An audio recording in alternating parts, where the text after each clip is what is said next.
வணக்கம். இன்றைக்கி நம்ம பார்க்க போகிறது ஒரு வடை ரெசிபி. இந்த வடையை சாப்பிட்டு கண்டிப்பாக எல்லோரும் வடை செம்ம டேஸ்ட்டுப்பா அப்படின்னு சொல்கிற அளவுக்கு இருக்கும். இந்த வடையை எப்படி பண்ணுறதுன்னு பார்க்கலாம் வாங்க. முதல்ல ஒரு மிக்ஸி ஜாரில் 2 காய்ந்த மிளகாய், 1 ஸ்பூன் சீரகம், 1 ஸ்பூன் சோம்பு, 4 பல் பூண்டு தோலோடவே எடுத்துக்கோங்க. தேவையான அளவு உப்பு. இந்த டேஸ்டியான வடையோட ஹீரோ யாருன்னு பார்த்தீங்கன்னா கொண்டக்கடலை. இந்த வெள்ளை கொண்டக்கடலையை 12 மணி நேரம் தண்ணியில் நல்லா ஊற வச்சு தண்ணியை வடிகட்டிட்டு இப்போ இந்த கொண்டக்கடலையும் அந்த மிளகாய், உப்பு இதெல்லாம் சேர்த்து வச்சுருக்கோம் இல்லைங்களா, எல்லாத்தையும் ஒன்றா சேர்த்து லேசாக குறைன்னு இருக்கா மாதிரி அரைச்சி எடுத்துப்போம். தண்ணி சேர்க்கக்கூடாது, அதே சமயத்தில் ரொம்ப பேஸ்ட் மாதிரி அரைக்கக்கூடாது, ஒன்றும் பாதியுமாக அரைச்சி எடுத்துக்கணும். இந்த வடை மாவை அரைச்சாச்சு. இது கூட 1/4 டீஸ்பூன் மஞ்சத்தூள்,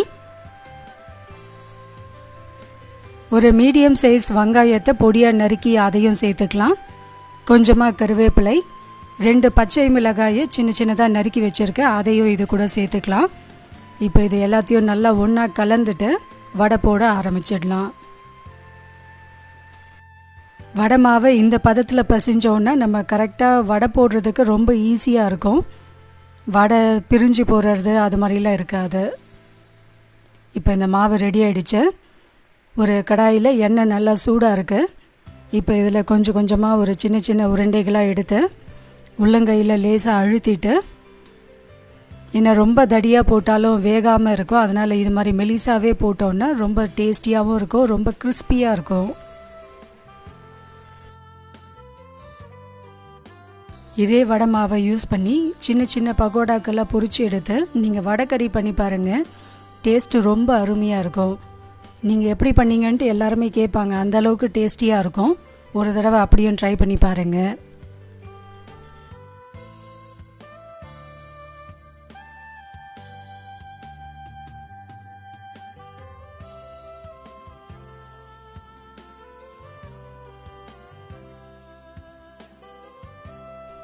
இந்த வடையை ஒரு மிதமான ஹீட்டில் வச்சு தான் பொரிச்சு எடுக்கணும். ஹை ஃப்ளேமில் வச்சோன்னா வெளியே மட்டும் கலர் மாறிடும், உள்ளே வேகாமல் இருக்கும். அதனால் மீடியம் ஹீட்லேயே வச்சு இது எல்லாத்தையும் பொரிச்சு எடுத்துக்கலாம்.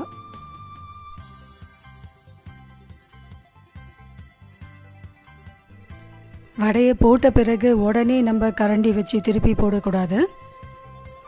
கொஞ்சம் ஒரு பக்கம் நல்லா வேகட்டும், அதுக்கப்புறமா திருப்பி போடலாம்.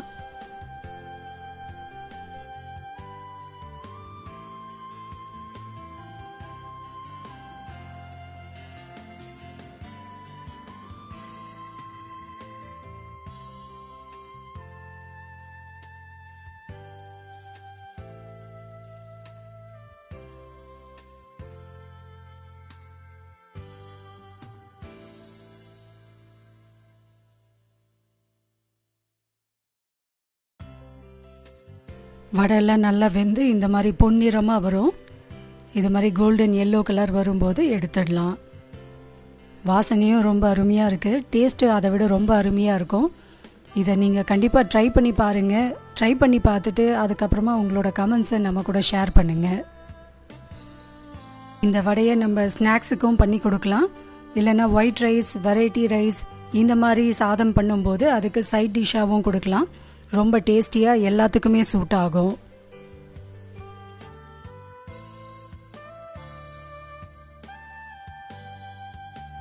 இந்த ரெசிபி கண்டிப்பாக உங்கள் எல்லாருக்கும் பிடிச்சிருக்கோன்னு நினைக்கிறேன். பிடிச்சிருந்தால் லைக் பண்ணுங்கள், மறக்காமல் நம்மளோட சேனலை சப்ஸ்கிரைப் பண்ணிவிடுங்க. தேங்க்யூ.